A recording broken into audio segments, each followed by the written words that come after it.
Durante una semana Valencia va a ser el centro de la gravitación, de las ondas gravitacionales, de la relatividad general. Aquí van a venir pues, la gente más relevante en este campo a nivel internacional. Hasta la fecha, el Congreso GR, de la Sociedad Internacional de Gravitación y Relatividad, pues nunca se había realizado en España. Es un congreso muy importante, probablemente el más importante dentro de este campo de la ciencia, y jamás se había realizado en España.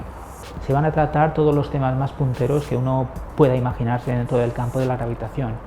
Uno de esos puntos del programa social va a estar dedicado a celebrar un homenaje, un tributo de la Sociedad Internacional de Gravitación y Relatividad a la figura del recientemente fallecido profesor Stephen Hawking, que es un congreso que va a tener pues, muchas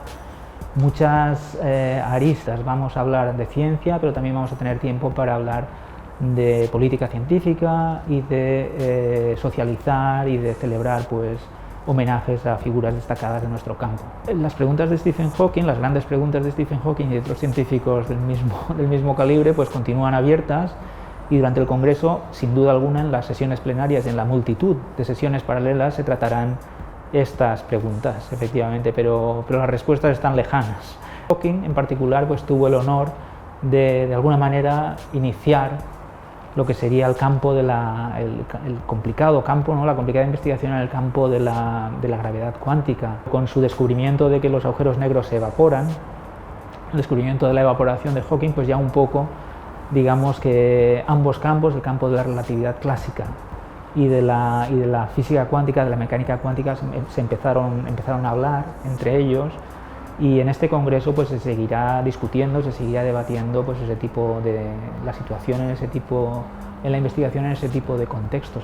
Pero dar respuestas categóricas pues va a ser muy difícil, porque las respuestas en estos campos tan complicados, digamos, no se dan de un día para otro, sino que llevan mucho tiempo.